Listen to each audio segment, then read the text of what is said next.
মৰমৰ ছাত্ৰ ছাত্ৰীসকল, আমি আকৌ মোৰ মাতৃ মোৰ দৰ্শন নামৰ পাঠটিলৈ আহিছোঁ। আমি ইতিমধ্যে পাঠটিৰ শেষ ভাগত উপনীত হৈছোঁ।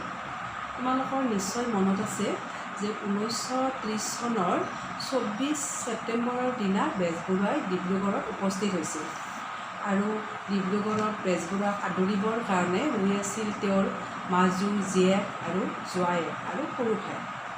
ডিব্ৰুগড়ত থকা দিনকেইটা বেজবৰুৱাৰ কাৰণে খুব সুখকৰ নাছিল, কাৰণ তোমালোকক আগতেই কৈছোঁ যে তেওঁ অহা দিনৰ পৰা কেৱল দিনে ৰাতি নেৰানেপেৰা বৰষুণৰ কাৰণে তেওঁ ক'তো ওলাব পৰা নাই। বহুত পৰিকল্পনা কৰে, ৰাতি বহুত পৰিকল্পনা কৰে, ব্ৰহ্মপুত্ৰত বালি পোচ খোৱাৰ পৰিকল্পনা কৰে, ক'ত যাম বুলি ভাবে ত'ত যাম বুলি ভাবে, কিন্তু সময়ত একো নহয় বৰষুণৰ কাৰণে। গতিকে খুব বিৰক্তিকৰ দিন আছিল বেজবৰুৱাৰ কাৰণে সেইকেইটা।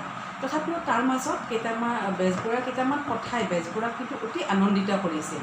পাঠটোত আছে যে ডিব্ৰুগড়ৰ গোটাচেৰেক কথাই মোৰ মনত বৰ আনন্দ দিছিল। পৰীক্ষাটো এটি প্ৰশ্ন আহে যে কি কথা আনন্দ দিছিল। প্ৰথমতে তেওঁ আনন্দ দিছিল ডিব্ৰুগড়ৰ মহিলাসকলৰ উন্নতি দেখি, যে মহিলাসকল সকলো ফালৰ পৰা আগবাঢ়ি গৈছে, আৰু এই কথাই বেজবৰুৱাক বৰ সুখ দিছিল।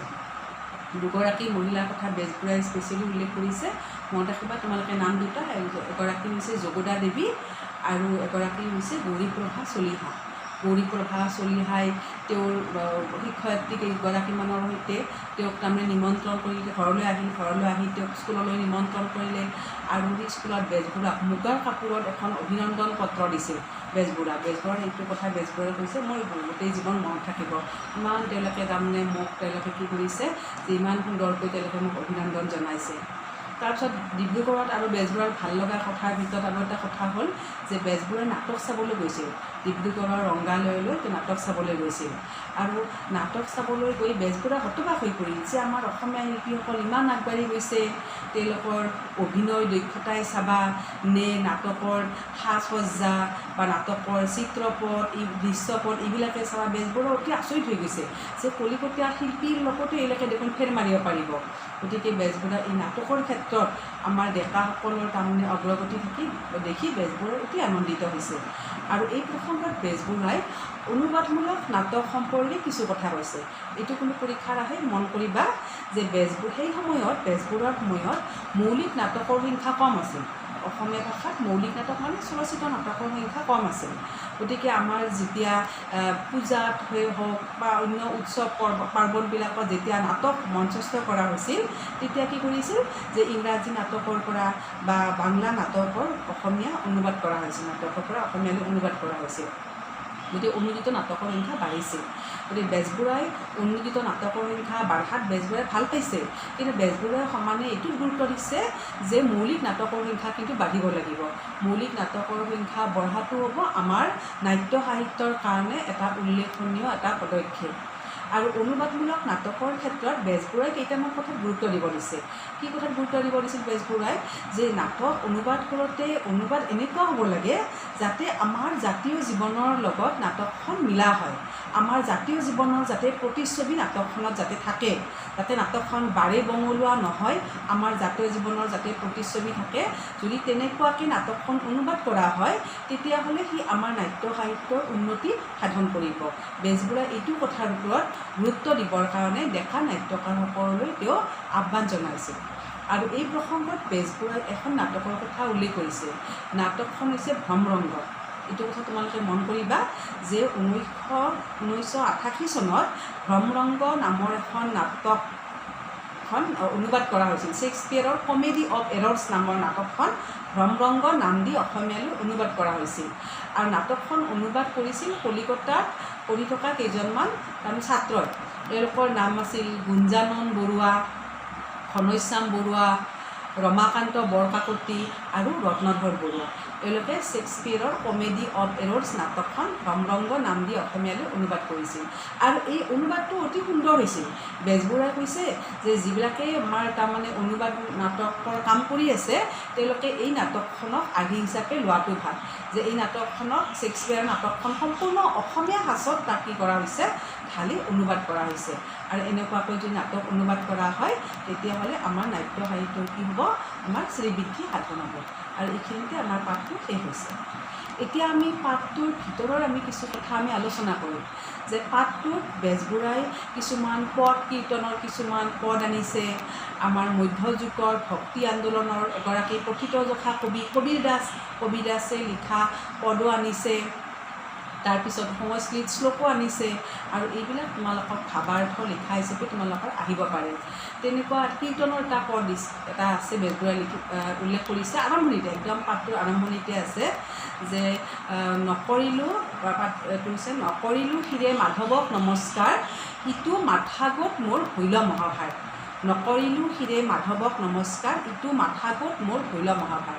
যে মই মাধৱক মই নমস্কাৰ নকৰিলোঁ, নমস্কাৰ কৰাটোতো একো ডাঙৰ কথা নহয় যে মই মাধৱক অৰ্থাৎ কৃষ্ণক মই নমস্কাৰ নকৰিলোঁ, কিন্তু এতিয়া সেই নমস্কাৰ নকৰাৰ কাৰণে মই তাৰমানে মূৰ নোদোৱাৰ কাৰণে মোৰ মূৰটো এতিয়া কি হৈছে যে একেবাৰে একদম মোৰ মূৰটো একদম তাৰমানে মই দাঙিব নোৱাৰা হৈছোঁ। ইটো মাথাগত মোৰ হৈল মহাভাৰ, যে মোৰ মূৰটো মোৰ ভাৰৰ নিচিনা হৈছে, যে মই মূৰটো এতিয়া দাঙিব নোৱাৰা হৈছোঁ। যে কীৰ্তনৰ এইটো পদ, এইটো কি প্ৰসংগত কৈছিল তোমালোকক আগতে কৈছোঁ যে বেজবৰুৱাই 1.5-2 বছৰ অসমলৈ অহা নাছিল, আৰু যিহেতু তেওঁ অসমলৈ বহুদিন অহা নাছিল, বিভিন্নজনে বেজবৰুৱাক সমালোচনা কৰিছিল যে বেজবৰুৱাৰ গৰ্ব হৈছে, অহংকাৰ হৈছে, সেইকাৰণে তেওঁ অসমলৈ অহা নাই, এনেকৈ সমালোচনা কৰিছিল। আৰু সেই সমালোচনাৰ উত্তৰ দিবলৈ গৈ বেজবৰুৱাই এই কীৰ্তনৰ এই পদফাকি উল্লেখ কৰিছে। তাৰমানে বেজবৰুৱাই কৈছে যে তেওঁ আচলতে যাম বুলি ভাবে অথচ তেওঁ তাৰমানে যোৱা নহয়। আৰু এই যে যাব লাগিছিল, ইমান দিন বেজবৰুৱাই যাব লাগিছিল, বেজবৰুৱাই নিজৰ যে ভুল হৈছে তাক স্বীকাৰ কৰিছে, তেওঁ যাব লাগিছিল, যে নোযোৱাৰ কাৰণে তেওঁ এতিয়া ইমান দিন হ'ল, ইমান বিভিন্নজনে অনুষ্ঠানে তেওঁক মাতিছে, তেওঁ যোৱা নাই, বিভিন্নজনে তেওঁক সমালোচনা কৰিছে, আৰু এইবিলাক লগ লাগি তেওঁৰ মূৰত এতিয়া মহা এখন ভাৰৰ নিচিনা হৈছে। গতিকে এই প্ৰসংগত বেজবৰুৱাই কীৰ্তনৰ এই পদ থাকি আনিছে। তাৰপিছত বেজবৰুৱাই কবিৰ দাস ৰচিত এটি পদো আনিছে। কবিৰ দাস ৰচিত পদটো আছে যে পানী মে মিন পিয়াচি, তাৰপিছত আছে মোক চুনত লাগে হাঁচি। এই কবিৰ দাসৰ এই পদ থাকিৰ অৰ্থ হৈছে যে মাছ পানীতে থাকে, অথচ মাছ পানীত থাকিও মাছে পানীৰ কাৰণে কি কৰিব লগা হৈছে, হাহাকাৰ কৰিব লগা হৈছে। এইটো কিহৰ কাৰণে কৈছে বেজবৰুৱাই আনিছে, যে বেজবৰুৱাই কৈছে যে এটা অভিশাপৰ কাৰণে হয়, অথচ মাছটো পানীতে আছে, অথচ পানীৰ কাৰণে কি কৰিব লগা হৈছে, হাহাকাৰ কৰিব লগা হৈছে। তাৰমানে আমাৰ অন্তৰত ঈশ্বৰ আছে, আমাৰ অন্তৰতে ঈশ্বৰ আছে, অথচ ঈশ্বৰক আমি বাহিৰত বিচাৰি আমি কি কৰিছোঁ, হাহাকাৰ কৰিছোঁ। যে অভিশাপৰ কাৰণে এইটো হৈছে যে বেজবৰুৱাই যে অসমলৈ যে আহিব পৰা নাই, 1.5-2 বছৰ তেওঁ অসমলৈ যে আহিব পৰা নাই, তেওঁ অহাৰ ইচ্ছা আছে অথচ আহিব পৰা নাই, তেনে অভিশাপ, কিবা এটা অভিশাপৰ কাৰণে এইটো হৈছে, যে আহিম বুলিও ভাবিছে অথচ তেওঁ তাৰমানে আহিব পৰা নাই। সেই প্ৰসংগত বেজবৰুৱাই এই কবিৰ দাসৰ এই পদ থাকি তেওঁ আনিছে, প্ৰসংগক্ৰমে তেওঁ কবিৰ দাসৰ এই পদ থাকি আনিছে। তাৰপিছত তাৰ সংস্কৃত এটা শ্লোক আনিছে, শ্লোকটো হৈছে যে যথা নিযুক্ত হস্মি তথা কৰমি। এইটো কি প্ৰসংগত আনিছে বেজবৰুৱাই, তোমালোকক কৈছিলোঁ যে বেজবৰুৱাই 22 তাৰিখে ছেপ্টেম্বৰৰ 22 তাৰিখে গুৱাহাটীত উপস্থিত হৈছিল। গুৱাহাটীত সিদিনা বেজবৰুৱা অহা বুলি গম পাই কটন কলেজৰ ছাত্ৰসকলে তেওঁক নিমন্ত্ৰণ জনাইছিল। বেজবৰুৱাৰ সিদিনা গাটো বেয়া আছিল, তোমালোকক আগতেই কৈছোঁ যে বেজবৰুৱাই সম্বলপুৰতে বেজবৰুৱাৰ মেলেৰিয়া জ্বৰে বেজবৰুৱাক তাৰমানে কি কৰিছিল, আক্ৰান্ত কৰিছিল। গতিকে বেজবৰুৱাৰ গাটো খুব বেয়া আছিল, কিন্তু ইমান তাৰমানে আগ্ৰহ কৰি তেওঁলোকে মাতিছে, বেজবৰুৱাই তেওঁলোকৰ সেই আগ্ৰহ তেওঁলোক কি কৰিব পৰা নাই, উপেক্ষা কৰিব পৰা নাই। আৰু সেই প্ৰসংগত বেজবৰুৱাই কৈছে যে মোক যেনেকৈ নিযুক্ত কৰিছে মই তেনেকৈ কাম কৰিছোঁ, মই নিজে একো কৰিব পৰা নাই, মোক যেনেকৈ নিযুক্ত কৰিছে তেনেকৈ মই কাম কৰিছোঁ। এনেকৈ এইকেইটা তোমালোকৰ পাঠটোৰ পাছফালে এইখিনি আছে, এইকেইটা তোমালোকৰ ব্যাখ্যা কৰা আছে, তোমালোকে এইখিনি চাই ল'বা। তাৰপিছত পাঠটোৰ গুৰুত্বপূৰ্ণ আমাৰ প্ৰশ্ন হ'ব পাৰে যে ৰেল যাত্ৰাৰ বিৱৰণটো। তোমালোকক কৈছোঁ যে সম্বলপুৰৰ পৰা গুৱাহাটীলৈ যেতিয়া বেজবৰুৱা আহিল সেই ৰেল যাত্ৰাৰ বিৱৰণ, এইটো এটা দৰকাৰী প্ৰশ্ন। তাৰপিছত আমাৰ দৰকাৰী প্ৰশ্ন হৈছে যে মহাদেৱৰ কৃষি কৰ্মৰ এটি বিৱৰণ দিয়া, এইটো এটা গুৰুত্বপূৰ্ণ প্ৰশ্ন। হা হু কোন আছিল, পাৰ্বতী তেওঁলোকক কি কাৰণে তাৰমানে পাৰ্বতী তেওঁলোকক সৃষ্টি কৰিছিল, এইটো তোমালোক আলোচনা কৰিছোঁ। হা হু আছিল পাৰ্বতী মানৱ পুত্ৰ, মহাদেৱক তাৰমানে পথাৰৰ পৰা ঘৰলৈ আনিবৰ কাৰণে পাৰ্বতীয়ে এই দুটা মানৱ পুত্ৰৰ সৃষ্টি কৰিছিল, এইটো এটা দৰকাৰী প্ৰশ্ন। তাৰপিছত এটা দৰকাৰী প্ৰশ্ন আছে যে এতিয়া মাজিও আৰু জ্ঞান কোন, তোমালোকে জানা যে যেতিয়া 22 তাৰিখে বেজবৰুৱাই গুৱাহাটীত উপস্থিত হ'ল, পাণ্ডুঘাটত তেওঁক আদৰিবলৈ দুজন ব্যক্তি ৰৈ আছিল। এই দুজন বেজবৰুৱাই এই পাঠত উল্লেখ কৰা মতে তেওঁলোকক কি বুলি কৈছে, মাজিও আৰু জ্ঞান বুলি কৈছে। এই মাজিও কোন? মাজিও হৈছে জোনাকীৰ প্ৰথম সম্পাদক চন্দ্ৰকুমাৰ আগৰৱালা আৰু জ্ঞান হৈছে principal J Barua, Gyanada Biram Barua, principal J Barua. এই দুজনৰ নাম আহে। তাৰপিছত পাঠটোত তোমালোকৰ এটা গুৰুত্বপূৰ্ণ প্ৰশ্ন হৈছে যে বেজবৰুৱাই গুৱাহাটীত ভাল লগাৰ কাৰণ কেইটা? কাৰণ 4টা। কিতাপত আমাৰ 3টা আছে, তোমালোকে আৰু আগত এটা উল্লেখ কৰিবা যে গুৱাহাটীত ভাল লগাৰ কাৰণ তেওঁ ভাল লগা মানুহ গুৱাহাটীত আছে। এইটো আমাৰ পইণ্ট হিচাপে উল্লেখ নাই, তোমালোকে এইটো উল্লেখ কৰিবা। তাৰপিছত প্ৰাকৃতিক সৌন্দৰ্যৰ কথা কৰিবা, ঐতিহাসিক উৎকৰ্ষ আছে, প্ৰাচীন জ্ঞান গৰিমাৰ প্ৰকাশ, এই 4টা তোমালোকে পইণ্ট উল্লেখ কৰিবা। তাৰপিছত তোমালোকৰ কাৰণে এটা দৰকাৰী প্ৰশ্ন হৈছে যে ডিব্ৰুগড়ৰ গোটাচেৰী কথাই বেজবৰুৱাক অতি আনন্দিত কৰিছিল। এইটো এটা দৰকাৰী প্ৰশ্ন, এইটো প্ৰশ্ন তোমালোকে চাবা। তাৰপিছত আৰু এটা প্ৰশ্ন আহিব তোমালোকক যে কটন কলেজৰ ছাত্ৰসকলে বেজবৰুৱাক কেনেদৰে তাৰমানে আদৰণি জনাইছিল বা কটন কলেজৰ ছাত্ৰসকলৰ লগত বেজবৰুৱাৰ সাক্ষাতৰ এটি চমু বিৱৰণ দিয়া। এইটো এটা দৰকাৰী প্ৰশ্ন, তোমালোকে এইটো প্ৰশ্ন চাবা।